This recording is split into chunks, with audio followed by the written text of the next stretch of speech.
Hello guys, welcome to Sangyo, your one-stop shop for K-pop and Asian dramas. If you haven't subscribed, do subscribe and don't forget to hit the bell icon so that you get notified whenever I upload a new video. Let's get started.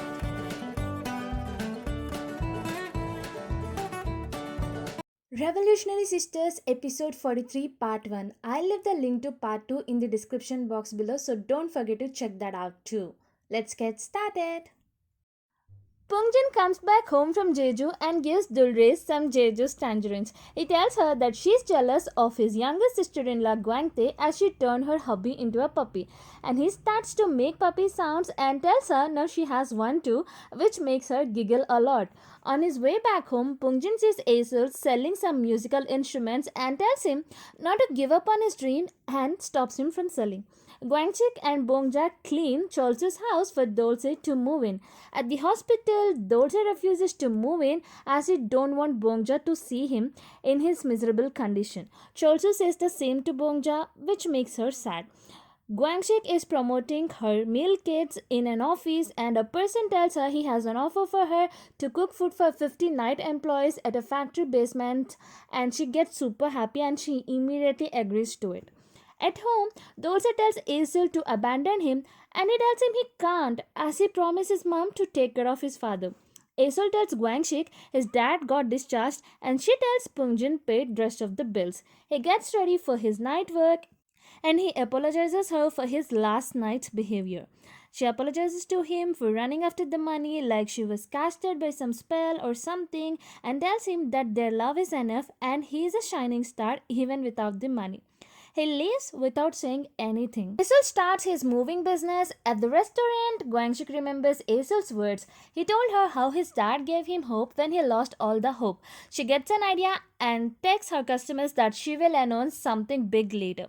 Guangxik meets with the girl who is Asil's friend and tells her idea of starting a fan club for Asil. She immediately agrees and she also brings in a middle-aged man named Sangman who lived across the rooftop of Asul and is a huge fan of him. Guangxik lies to Asul that she is going to restaurant and leaves to the place where she was supposed to cook for the factory workers at night. She cooks amazing food and everyone loves it so much. She gets super happy and she sleeps in the arms of Asul, telling that she made a huge progress that day. At work, Dechung tells Asul to take part in the consolation match and try to win it because he gives hope to so many people and shows his fan club and tells him how many people are inspired by him and he's the one who gives them hope. But he straight away refuses him, saying that he has a family to take care of and tells him that he can't hope on thin air. Cholso gets sad seeing Dolce living alone and tells him to move in with him and tells his son comes by night and his daughter-in-law comes in day to take care of him and to avoid giving them such trouble. But Dolce refuses it. Guangxik and Asul's friend and Sangman, all three of them gives out some bongs and food printed with Asul's picture on them to people in their restaurant. Byunho and Kijin gives money to Asul and apologizes for not being able to be there when he needed them the most. He refuses to take it, but they tell him they are his family and tells him to help them out when they are in need. He thanks them heartfully and they have a good time. Later, he gives that money to his dad, Dolce, and tells him to use it when he is in need, telling that this money was given by his brother-in-laws. Dolce tells Asul to send him to a nursing home, and he refuses straight away, that he is there to take care of him. The moving company Daisel tells him about consolation match, but Asul refuses. He tells the same to Guangxik.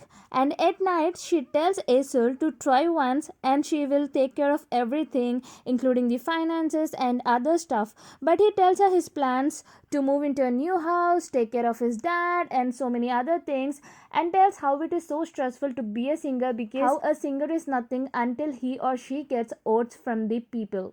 As a last resort, she goes to her father-in-law and tells him everything, that how he is giving up on his career and stuff. Asul gets a call from his father that he is sick and he tells Jae-chang to take care of the moving company and rushes to his father's house. There, his father gives him an example of Momo bamboo which lies inside the earth for 4 years just developing the roots, and in the 5th year it grows 30 centimeters a day and within 6 weeks it hits the sky. He tells him that all these days he grew up his roots and now it's time for him to open the door, and who knows, he can enter into a new world, and if he don't, then he will regret it in future.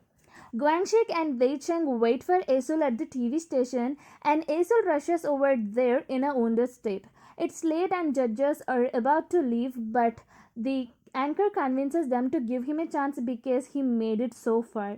He tells them about how his dad worked hard to promote his work and gave him so much of hope and confidence, and the judges stayed up listening to his story.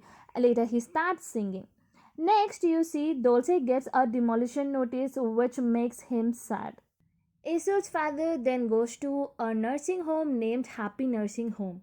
This is the end of part 1, and I'm going to upload part 2 very soon, so please stay tuned for that.